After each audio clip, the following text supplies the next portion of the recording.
జై తెలుగునాడుకు స్వాగతం. రాజా foundation USA ఆధ్వర్యంలో విద్య మరియు సామాజిక సేవల ద్వారా కలిసి ప్రపంచాన్ని మరింత మంచిగా మార్చుకుందాం. తిరుపతి దేవస్థానం అక్టోబర్ 1 వరకు జరిగిన 8 రోజుల శ్రీవారి బ్రహ్మోత్సవాల్లో 5.8 లక్షల మంది భక్తులు దర్శనమిచ్చారు. హుండీ ఆదాయం 25.12 కోట్లుగా నమోదైంది. న్యూయార్క్లోని ప్రిన్స్టన్ ఐటీ సర్వీసెస్ గుడివాడలో 100 సీటింగ్ సామర్థ్యం గల కొత్త సౌకర్యాన్ని ప్రారంభించింది. లెమన్ ట్రీ హోటల్స్ ఆంధ్రప్రదేశ్లో తన పాదముద్రను విస్తరించింది. తిరుపతిలో కొత్త ప్రాపర్టీని ప్రారంభించింది. గూగుల్ రాబోయే డేటా సెంటర్ కోసం విశాఖపట్నంలో జరగనున్న భూసేకరణలో ఆటంకాలు ఎదురవుతున్నాయి. విశాఖపట్నం 2024 సంవత్సరంలో మొత్తం 2.4 కోట్ల పర్యాటకులను ఆకర్షించింది. 2025 జూలై నాటికి 1.28 కోట్ల మంది పర్యాటకులు నగరాన్ని సందర్శించారు.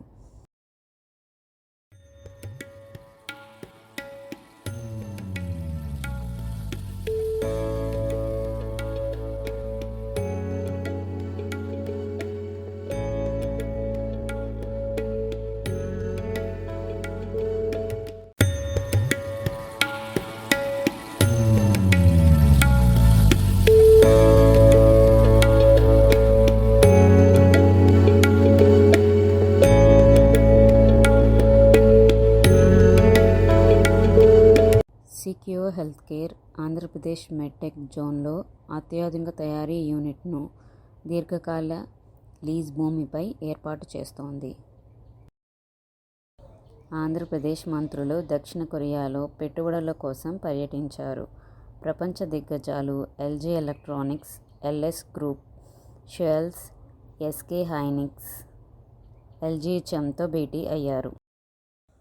కేఎల్ రాహుల్, ధ్రువ్ జురెల్, రవీంద్ర జడేజా శతకాలు బాదడంతో అహ్మదాబాద్లోని తొలి టెస్టులో భారత జట్టు వెస్టిండీస్పై 286 పరుగుల ఆధిక్యం సాధించింది.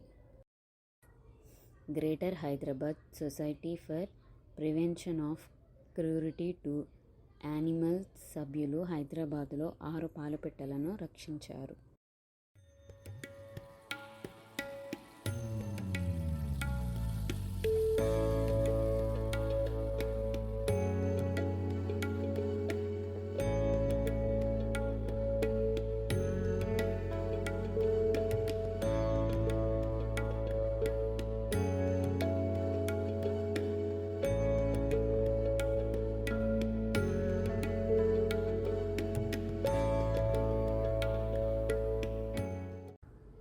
మేడిగడ్డ ఆనకట్ట వరుసగా 6వసారి వరద కాలాన్ని విజయవంతంగా ఎదుర్కొని గోదావరి నది ప్రవాహాలను సమర్థంగా నిర్వహించింది.